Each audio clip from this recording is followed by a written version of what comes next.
Algunas escenas de este programa han sido recreadas.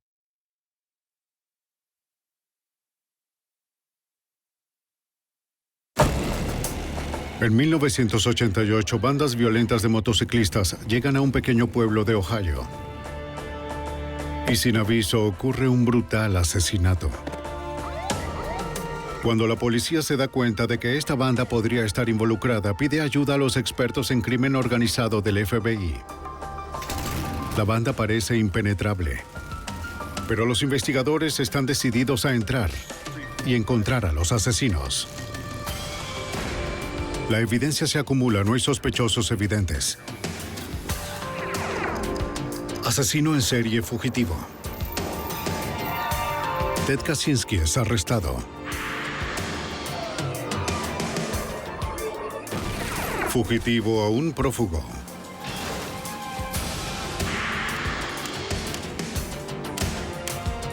Los archivos del FBI.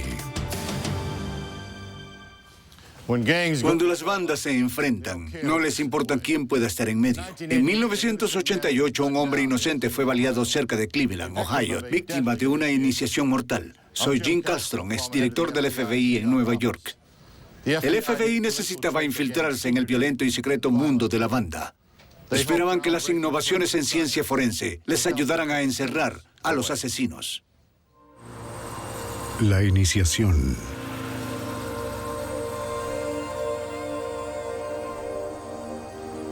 Para la mayoría de quienes las usan, las motocicletas representan libertad, aventura y diversión. Pero algunos motociclistas se unen para formar peligrosas bandas. Mientras las filas de estas bandas crecían en los 80s, los crímenes violentos que se les atribuían iban en aumento. Al igual que la mafia, su actividad criminal a menudo atraía la atención del escuadrón del FBI para el crimen organizado, de acuerdo con el agente especial Stuart Schaff del FBI de Cleveland. El problema de las bandas motorizadas en los Estados Unidos era bastante grande en esa época. Tuvimos una larga historia de bandas motorizadas aquí en Cleveland. La banda principal de Cleveland consiguió su dinero con el tráfico de drogas, robo de mercancía interestatal y extorsión. Al igual que las familias mafiosas, usaban la violencia para proteger sus intereses y sus secretos. A medida que múltiples bandas se asentaban en un área, las tensiones entre ellas crecían de forma inevitable. Las batallas por el control del territorio eran intensas a lo largo y ancho del país. Cuando una banda atacaba a otra, enseguida había un contraataque. Un interminable ciclo de agresión salvaje. En un incidente que reflejaba lo lejos que podían llegar estas bandas. Unos motorizados volaron el salón de reuniones de una banda rival con un lanzacohetes. Estas bandas harían cualquier cosa con tal de continuar su actividad criminal. Los escuadrones contra el crimen organizado tenían que detenerlos. Con el fin de conseguir información de la banda más grande en Cleveland, los agentes intentaron con vigilancia. Pero no era fácil. Este grupo sabía que estaba siendo vigilado por nosotros y por la policía local. Cuando se reunían en su cuartel general, colocaban un guardia en la entrada y vigilaban cualquier vehículo sospechoso dentro del vecindario. La banda protegía a sus vecinos de los criminales foráneos, así que los vecinos agradecidos no los delataban ante los investigadores. La banda de Cleveland podía proteger a los de su vecindario, pero no todos gozaban de tal seguridad. A las 10 en punto de la noche del 27 de febrero de 1988, en las afueras de Cleveland, en el condado de Perkins, David Harlop, un empleado de almacén de 28 años, y su compañero habían cerrado la tienda de música donde trabajaban. Harlop se dirigía a un banco cercano para depositar el efectivo de las ventas de la tienda. No sabía que tenía compañía dentro de su camioneta.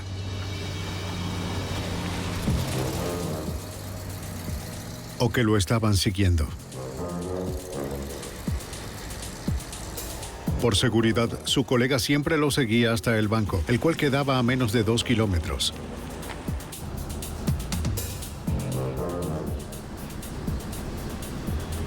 Ninguno de los dos notó el sedán oscuro que seguía el auto de Harlow. Para cuando llegaron al banco, su colega se había distanciado de él por 20 segundos. El golpe tomó menos tiempo que eso.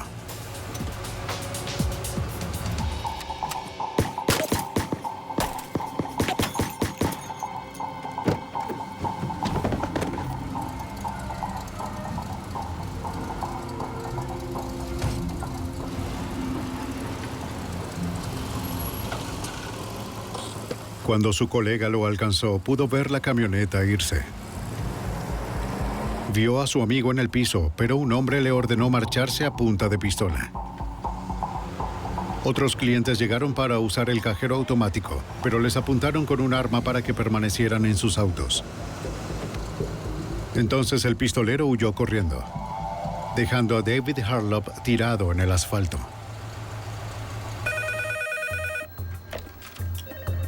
911. Sí, hubo un tiroteo. Necesitamos que vengan de inmediato. Dígame, ¿dónde fue? En 1988, el condado de Perkins era un pueblo pequeño con solo 11 oficiales de policía en la fuerza. Está bien, espera un segundo. Tenemos un tiroteo en el banco detrás del centro comercial en el pueblo de Perkins. Hay 3 sujetos involucrados, posiblemente en una camioneta. En cuestión de minutos, casi todos los oficiales de Perkins estaban en la escena, incluyendo el jefe de policía del momento, el comisario Tim McClone. Cuando llegué a la escena del crimen era un caos. Los paramédicos fueron los primeros en acercarse a la víctima. Estaba en el suelo, luchaba por incorporarse. Parecía muy mal herido. Harlow estaba aturdido pero vivo.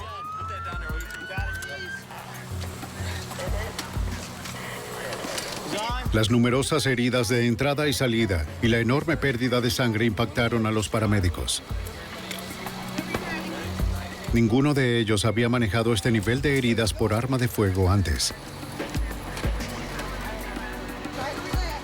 Todo lo que podían hacer en ese momento era mantener su respiración y contener el sangrado. David Harlow logró llegar al hospital, pero murió 20 minutos más tarde. La policía interrogó al compañero de trabajo de Harlow y a los otros testigos. Dígame, ¿de qué color era el vehículo que usted vio? En principio, el relato de los testigos fue muy confuso. Había diferentes oficiales hablando con varios testigos y cada uno de ellos tenía una perspectiva diferente del acontecimiento. Las historias eran contradictorias y fue muy difícil comprenderlas. Los investigadores concluyeron que había 3 sospechosos. Uno en la camioneta, uno conduciendo el sedán oscuro y el que amenazó a los testigos. El colega lo describió como un varón asiático o hispano. Un testigo vio a la víctima caer de la camioneta al pavimento y luego a la camioneta salir a toda velocidad. Ahora, basados en esa información, llevamos un perro al lugar para realizar un rastreo del área. Otros oficiales inventariaron y recolectaron evidencia física en el banco. Revisaron un juego de llaves de la tienda de música pertenecientes a Harlow en busca de huellas. Y los casquillos vacíos serían enviados al laboratorio de balística. El perro rastreador de McClone siguió un rastro del banco a un hotel. Nos llevó cerca de medio kilómetro alrededor del hotel y de vuelta a otro estacionamiento donde descubrimos la camioneta. Mientras nos acercábamos, saqué mi arma. El perro ladró en señal de que estaba vacía, pero McClone y el oficial de apoyo tenían que estar seguros.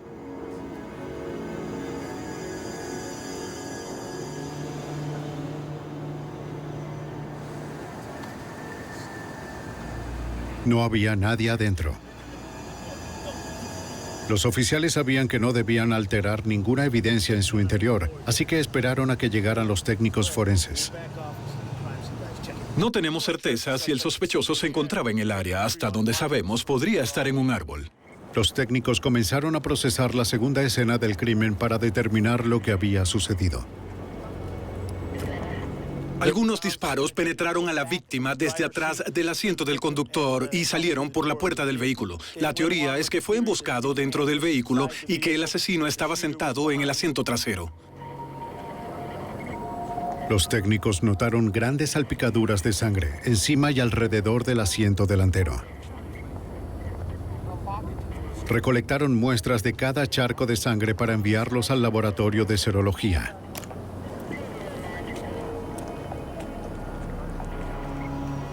Entre los asientos encontraron un arma MAC-11 semiautomática.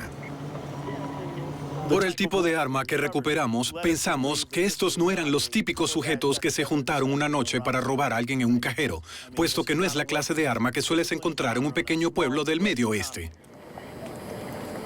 Alguien había limado los cereales y colocaron una bolsa plástica para recoger los casquillos vacíos. Para la policía resultaba extraño que un asesino tan meticuloso hubiese dejado atrás una evidencia tan importante. Tal vez entró en pánico o resultó herido. Otra modificación en la MAC-11 incluía un silenciador casero. Nos hizo pensar que las personas involucradas eran, con gran probabilidad, gente muy profesional. Pero no eran expertos. El silenciador no estaba alineado de forma correcta, lo cual hizo que cada bala se partiera en dos y que volaran restos de metralla por toda la camioneta. Sabíamos que estaba haciendo un depósito en el banco, por lo que pensamos que eso era parte del plan para el robo. Sin embargo, dentro de la camioneta se recuperó la bolsa con efectivo de la tienda de música. Entonces, ¿dejaron la bolsa de dinero? Sí, tiene algunas facturas dentro. Se encontró la bolsa de dinero en la camioneta con más de $4,000 en su interior. Entonces, la teoría fue desechada. Los técnicos de la escena del crimen recuperaron múltiples fragmentos de bala y algunas balas completas en la camioneta. Se determinó que fueron disparadas 13 balas. Encontramos casquillos 9 milímetros. Todas desde atrás. Una ejecución brutal. Alguien lo quería muerto. Allí hay muchos posibles móviles. Quizás fue un homicidio por contrato. Pudo haber sido un asesinato a sueldo. Alguien lo quería muerto. McClone y otro agente canino se enfocaron en el rastro de los asesinos que se alejaba de la camioneta.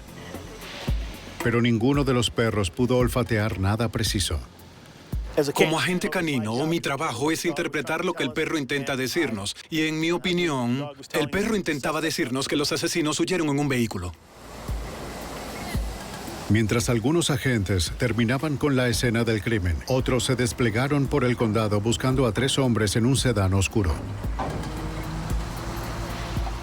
Era el primer asesinato en Perkins en más de 10 años y la policía quería encontrar a los asesinos y rápido.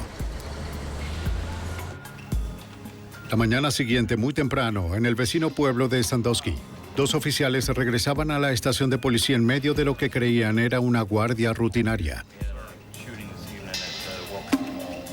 Cuando su supervisor les hizo mención del asesinato en Perkins, lo corriente se volvió importante. ¿Cuáles eran las placas? De pronto se dieron cuenta de que ellos pudieron haber visto a los sospechosos del tiroteo la noche anterior. El conductor y el copiloto.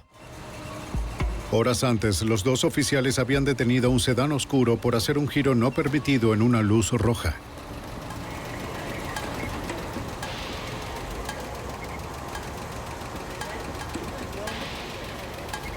Habían identificado al conductor como Mark Verdi. Por favor, salga del vehículo. El copiloto, Steven G., era el dueño del vehículo.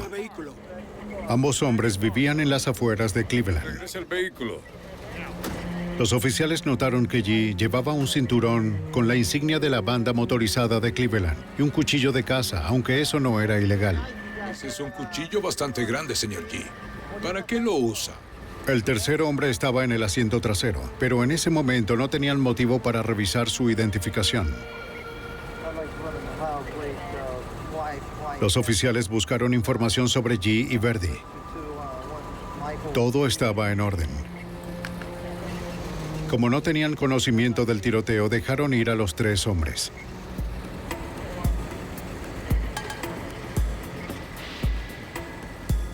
Los habían detenido a las 9:56 de la noche, 5 minutos después del asesinato, y a casi 5 kilómetros de la escena del crimen.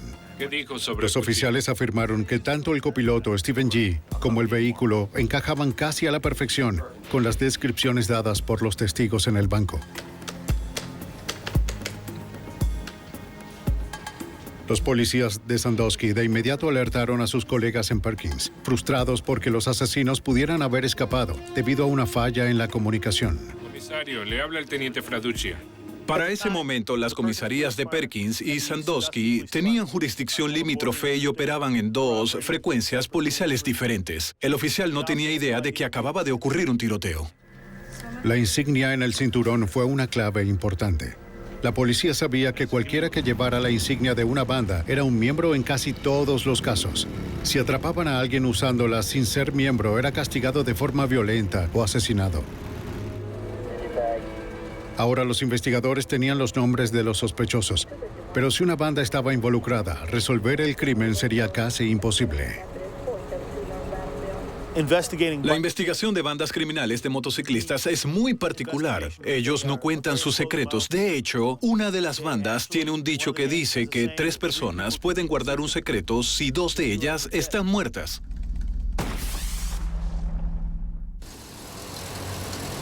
Después del asesinato de David Harlow en el condado de Perkins, la policía de Ohio identificó a 2 sospechosos, a su vez conectados con una banda motorizada de Cleveland.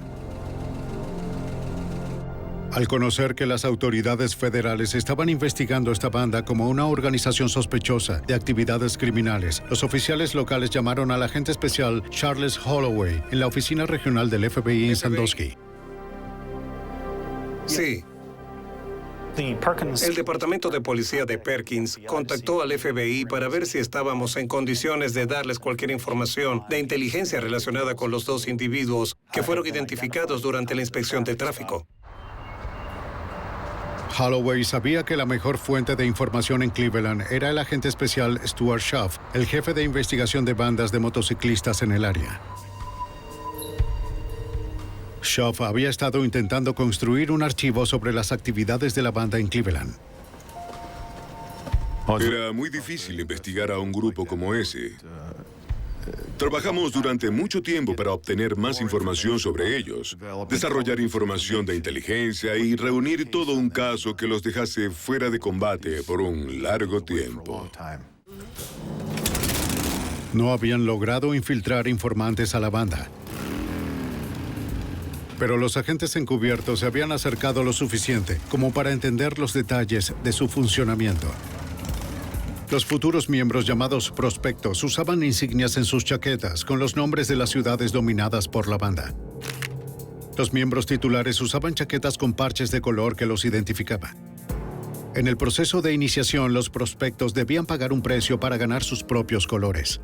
La iniciación se trataba de un acto violento hacia una banda rival o hacia un individuo que hubiese tenido algún altercado con cualquiera de los miembros.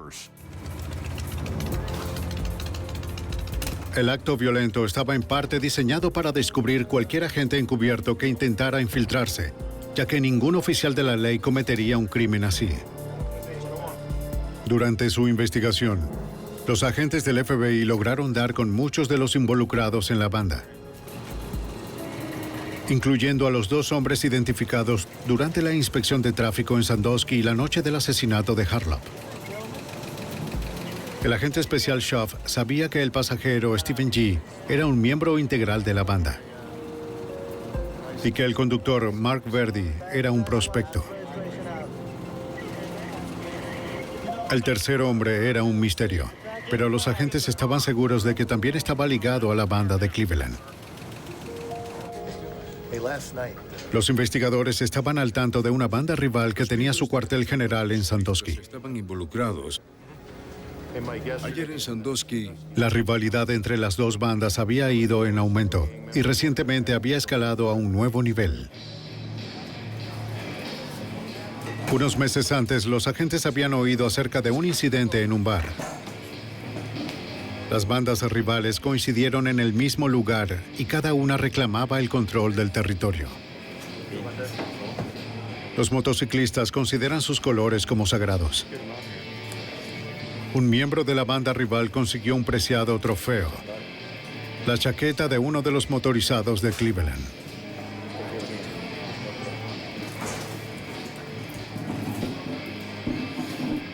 Era un insulto monumental.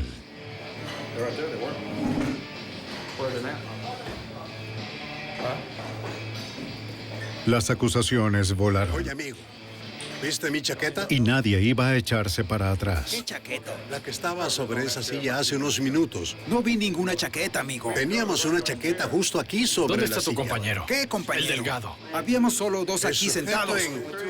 Vamos, hombre. Solo éramos dos aquí. ¡Ay, tiene un arma! Un motorizado de Cleveland resultó herido en la pelea.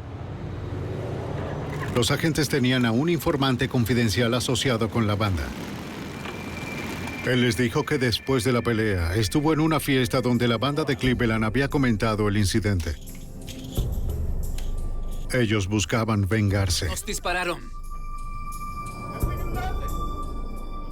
Y los prospectos vieron aquella venganza como una oportunidad para completar su proceso de iniciación. Muy bien, caballero. Los investigadores que habían comenzado a hacer el perfil de las dos bandas encontraron que un miembro de la banda rival manejaba una camioneta igual a la de David Harlow. Quizás lo persiguieron y cometieron un error, de acuerdo con el comisario de Perkins, Tim McClone. La víctima del caso, el señor Harlow, no tenía historia criminal. Y nada en su historial sugería que pudiera haber sido víctima de un asesinato por encargo. Las similitudes de los vehículos los llevaron a pensar que este era un caso de identidad equivocada, que fue asesinado porque su camioneta tenía las mismas características que la camioneta de la banda rival. Y averiguar lo que estaban pensando. Poco después del asesinato, los miembros de la banda de Cleveland aumentaron, de acuerdo con el agente especial del FBI de Sandusky, George Steinbeck. Tuvimos información de diversas fuentes que nos informaron de una fiesta en el área de Cleveland para celebrar a dos nuevos miembros, al menos dos nuevos miembros de la banda motociclista.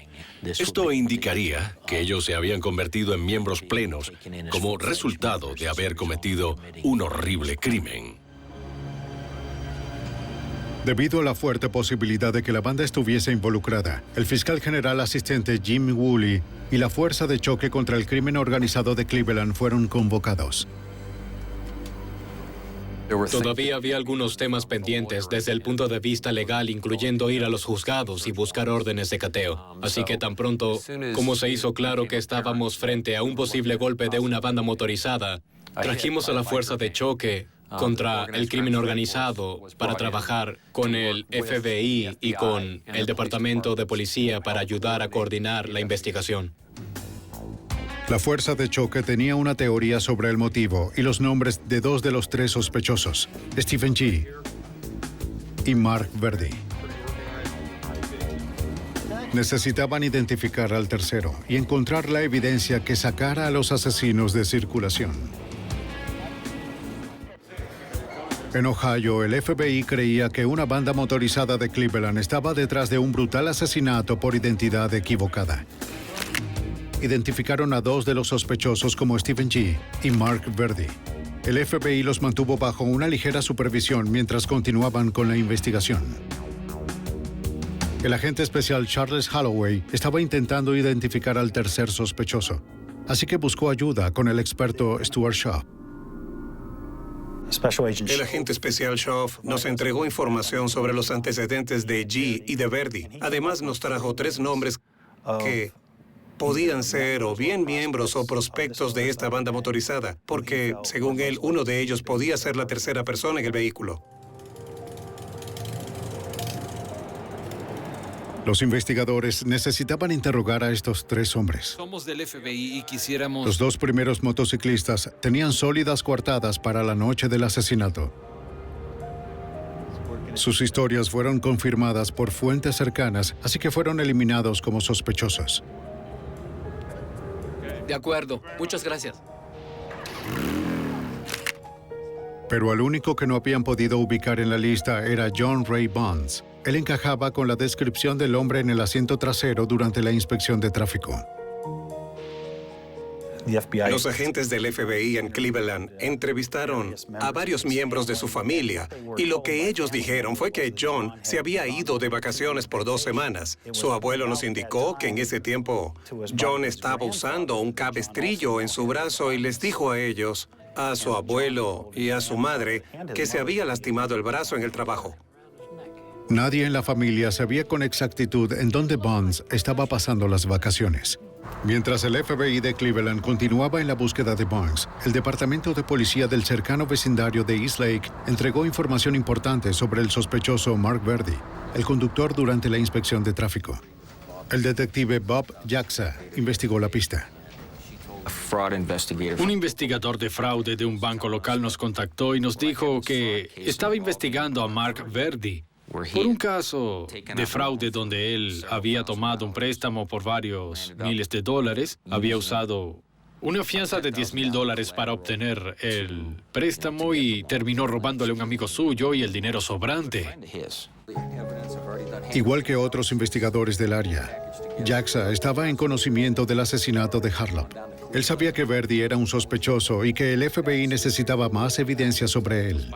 Ir a la casa y registrarla. Así que pensamos que podríamos encontrar algo allí. Teníamos un caso de fraude y un caso de robo que podríamos investigar en conjunto y tal vez, con un poco de suerte, ayudaríamos a los otros agentes en su caso de asesinato. No podían cometer ningún error de procedimiento, de acuerdo con el fiscal general asistente Jim Woolley. Cuando no tienes a los procesados o a los criminales filmados en una grabación, cuando la gente no confiesa de inmediato, estás obligado a obtener evidencia de manera legal. Debes usar órdenes de cateo, usar citatorios, tienes que encontrar evidencia en una forma que sea legal para poder usarla después en la corte. Un juez de corte superior firmó una orden que le permitió a la policía de East Lake buscar evidencia del caso de fraude en la casa de Verdi. Los agentes del FBI lo acompañaron. Legalmente, ellos solo podían observar.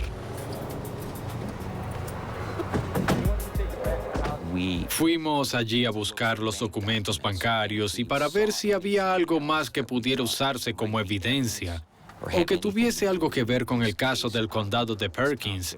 Les informamos al FBI que habíamos visto algo interesante.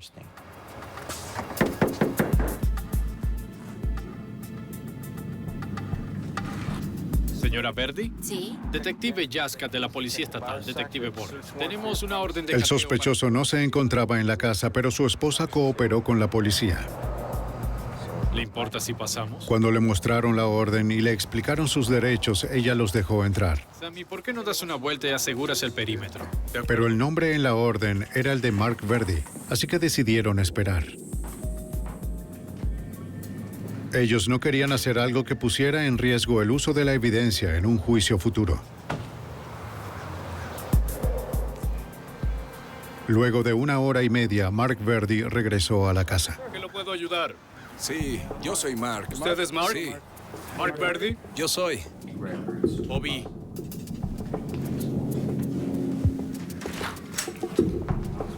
Hola, Mark. ¿Cómo has estado? Está bien, déjenlo entrar. Tenemos una orden de cateo para tu residencia. Algunos agentes federales están aquí y también unos detectives de East Lake. Permaneció impávido ante la presencia policial. Echa un vistazo. Tenemos un caso de robo, ¿recuerda? ¿Quieres revisarlo? ¿Recuerda el préstamo que solicitó al banco hace unos años? ¿Los $7,000? ¿Recuerda a ese amigo suyo que le dio una fianza por $10,000? Terminó cobrando esa fortuna en su nombre. ¿Recuerda eso? Escuchó lo del caso de fraude en su contra y que con la orden podrían registrar toda la casa. De acuerdo. Ted, Chris, ¿por qué no comienzan arriba? Jimmy, ¿qué te parece si tú y Kenny van al sótano y buscan por allá? De acuerdo, está bien. Adelante.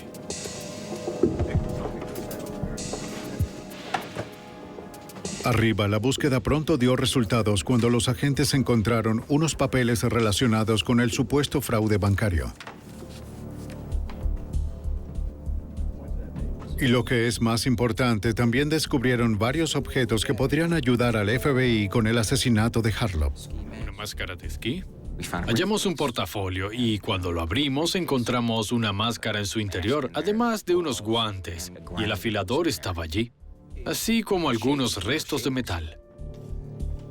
El afilador y los restos de metal podían estar relacionados con el serial limado del arma homicida recuperada en la camioneta.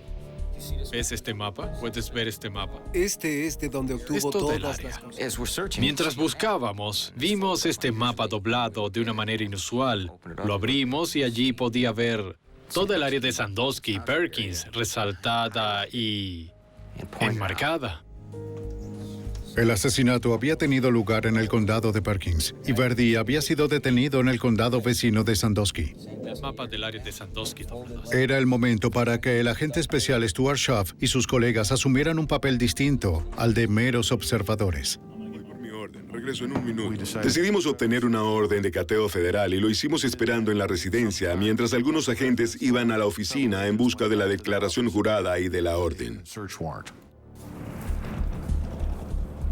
Con la orden federal esquematizando la evidencia buscada en conexión con el asesinato, los agentes podían conducir una búsqueda adicional en la residencia de Verdi y llevarse los objetos relacionados.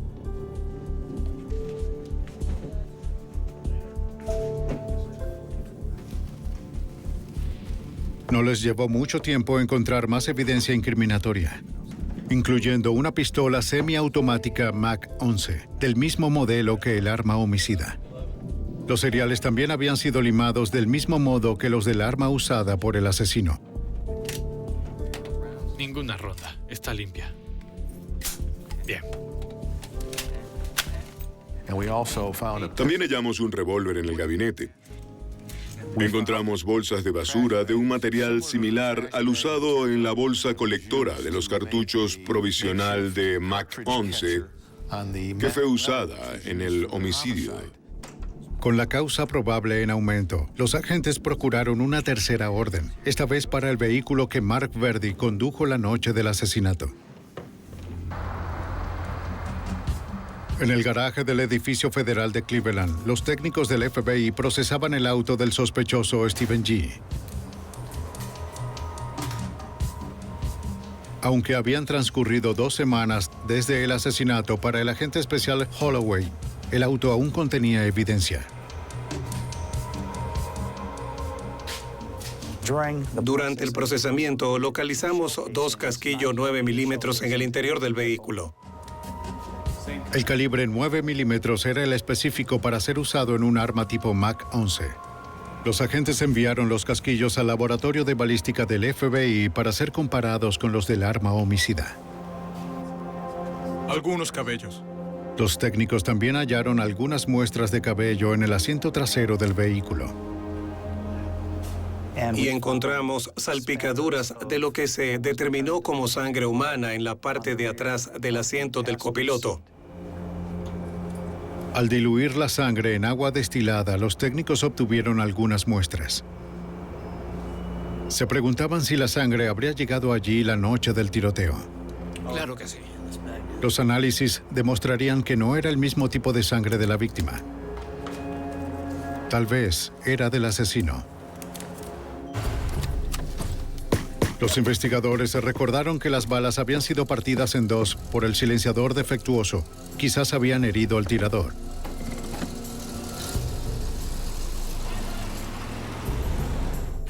Ni Stephen G. ni Mark Verdi parecían tener heridas de bala recientes. Pero la familia del tercer sospechoso, John Bonds, reportó que él tenía el brazo en un cabestrillo el día después del asesinato, presuntamente por un accidente laboral. ¿Conoce a John Ray Bonds? Para comprobar la historia, interrogó al empleador de Bonds y le preguntó por los días cercanos al asesinato. Nos contó que estaba previsto que John trabajara la noche del 27 de febrero, la noche del homicidio, pero que no se había presentado a trabajar y no lo había hecho desde entonces. No había registro de ningún accidente laboral relacionado con Bonds. Las piezas comenzaban a encajar en su lugar, pero todavía les faltaba una prueba directa. Obtuvimos una orden para la muestra de cabello, la muestra de sangre y para que un médico examinara a John en busca de algún indicio de herida de bala que hubiera sufrido. Tenían la orden. Ahora necesitaban encontrar al sospechoso. Como en cualquier otra búsqueda de un fugitivo, había que entrevistar a la familia, a los amigos, validar continuamente con el empleador, controlar su residencia y otros lugares que acostumbre visitar, como el cuartel general, bares a los que vaya con amigos. Todo eso se hizo en un esfuerzo por localizar a John Bonds, pero no hubo resultados.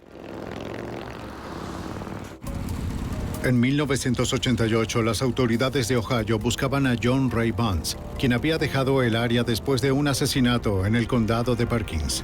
Al cabo de semanas de la búsqueda de Bonds, el agente especial Charles Holloway recibió una llamada importante. El 14 de marzo de 1988, el abogado de John contactó a la oficina del FBI en Cleveland y dijo que John sabía que el FBI lo estaba buscando y que se presentaría en la oficina de Cleveland el 16 de marzo de 1988, lo cual hizo. Los agentes le presentaron a Bonds una orden solicitándole una muestra de sangre. El médico informó que el tatuaje en su brazo en realidad cubría una herida reciente. Bonds no sabía que el FBI desarrollaba una técnica innovadora de perfil de ADN que comparaba de manera concluyente la sangre del sospechoso con las muestras de la escena del crimen. Los agentes esperaban encontrar una coincidencia que hiciera a la corte aceptar la nueva ciencia como evidencia. Teníamos un muy buen caso circunstancial contra él, basado en todas las entrevistas que habíamos realizado, pero no teníamos las huellas de John Bonds. Listo. Con solo evidencia circunstancial, los acusadores no querían hacer ningún arresto todavía, así que Bonds fue liberado. Luego, el 22 de marzo, un equipo de limpieza del Departamento de Transporte de Ohio, que trabajaba en la carretera en las afueras de Sandusky, descubrió el título de propiedad de la camioneta de David Harlap. En las cercanías encontraron un arma, un sombrero, un guante de lana y una caja de municiones 9 milímetros, el calibre usado en una MAC-11. Conscientes del asesinato de Harlap, llamaron a las autoridades. Para el investigador Jim Woolley, la ubicación de los objetos implicaba aún más a la banda de Cleveland. Resulta que es una carretera estatal que conecta Sandusky con Cleveland. Es una ruta que alguien haría si estuviese manejando de regreso desde un condado hacia el otro. Los sospechosos podrían haber lanzado los objetos por la ventana mientras escapaban de la escena del crimen. Los técnicos del FBI recolectaron la evidencia para el análisis. Los examinadores del laboratorio de cabello y fibras del FBI compararon la evidencia de la carretera con lo que ya tenían. Las fibras del guante eran consistentes con las localizadas en el arma homicida. Fibras consistentes con el guante habían sido localizadas en una camisa, la cual había sido tomada de la casa de Mark Verdi durante el registro del 9 de marzo. Y las fibras encontradas en el guante eran consistentes con la alfombra de la camioneta de David Harlap. Además, un cabello encontrado en el guante coincidía con un cabello recuperado del asiento trasero del vehículo que los sospechosos conducían la noche del asesinato. En la unidad de armas y explosivos, los examinadores del FBI trabajaban en el arma homicida, intentando encontrar algo que los llevara a su dueño. Pensaban que los asesinos habían trabajado mucho para intentar hacer que el arma fuese imposible de rastrear, y por eso limaron los cereales del arma para borrarlos por completo. Sin embargo, a través de un proceso de restauración química, el FBI fue capaz de revelar los cereales e identificarlos, aun cuando no se podía ver a simple vista, y así la podrían rastrear. Buscando en los archivos de la Oficina de Alcohol, Tabaco y Armas de Fuego, los investigadores encontraron a nombre de quién estaba registrada el arma. Él confirmó que esa MAC-11 le había pertenecido antes, al igual que la encontrada en la casa de Verdi. Pero que meses atrás, ambas armas de fuego habían sido robadas de su auto, mientras estaba estacionado fuera de la casa de un amigo. El nombre de ese amigo era Stephen G. Aquí tenemos a Steve G., detenido en una inspección de tráfico minutos después del homicidio en Sandusky, Ohio. Y podemos mostrar que el arma homicida fue robada de un vehículo estacionado frente a su residencia varios meses antes del homicidio. La evidencia circunstancial contra G., Verdi y Bonds se estaba construyendo, pero los agentes querían algo más definitivo antes de hacer los arrestos. En abril de 1987 se enteraron de un avance en la evidencia relacionada con la sangre del caso. Los expertos en serología del FBI habían determinado que la sangre encontrada en la camioneta de David Harlop en realidad provenía de dos individuos. Se presume de la víctima y de uno de los asaltantes.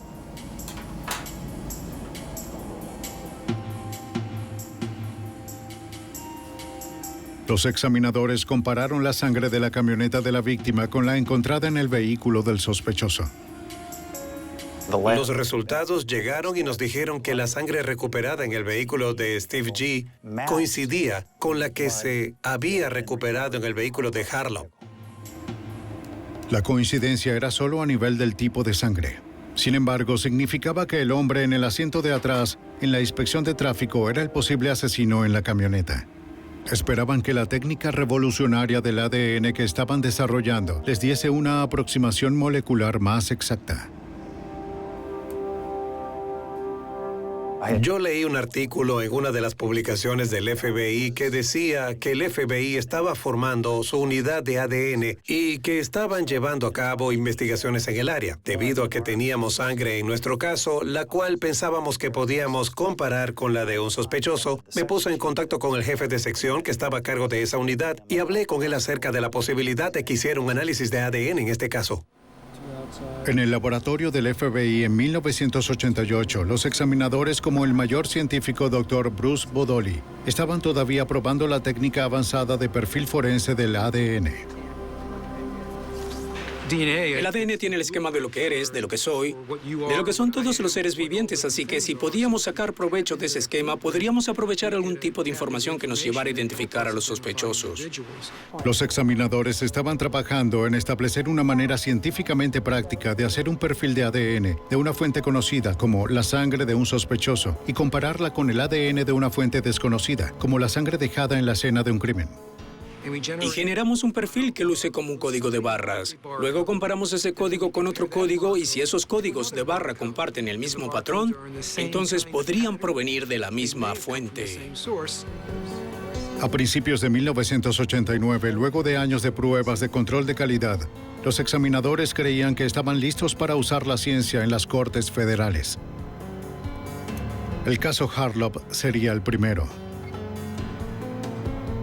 Los examinadores perfilaron la secuencia de ADN de la sangre en la camioneta y de la sangre de John Bonds. Al comparar los marcadores de ambas secuencias, obtuvieron una coincidencia exacta a la evidencia que el fiscal general asistente Jim Woolley necesitaba. El ADN era una pieza crítica en el rompecabezas porque proveía evidencia virtualmente concluyente de que John Ray Bonds, miembro de una banda motorizada, tercer hombre en el asiento trasero del vehículo con Steve G. y Mark Verdi, detenido 5 minutos después del homicidio, había sangrado dentro de la camioneta.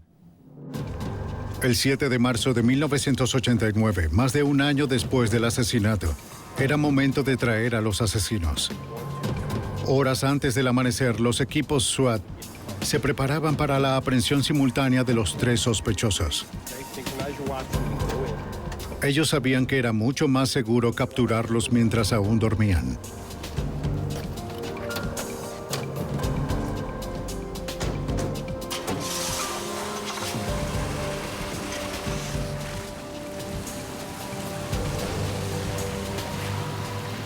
Los equipos se trasladaron hasta los hogares de los G, los Verdi y los Bonds. Esperaban dar el golpe antes de que los sospechosos pudieran prevenirse uno al otro o escapar. Un equipo se movía en la casa de Verdi, mientras que otro entraba en la de G. ¡FBI, salga! ¡Salga! ¡Salga ahora, señor! Mark Verdi fue arrestado sin resistencia.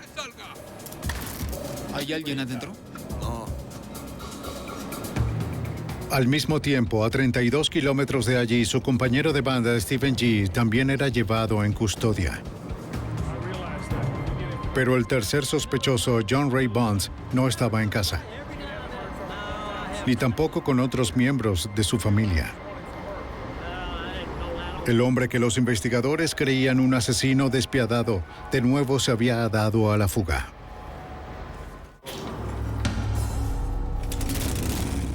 En el verano de 1989, las autoridades tras la pista del fugitivo John Ray Bonds dieron su perfil en un programa televisivo nacional.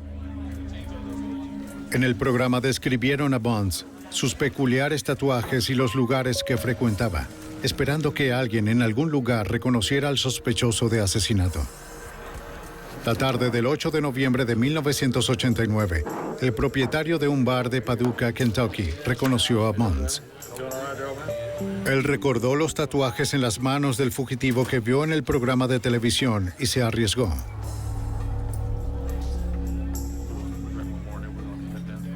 Contactó al comisario local, quien llamó a la oficina regional del FBI en Paducah.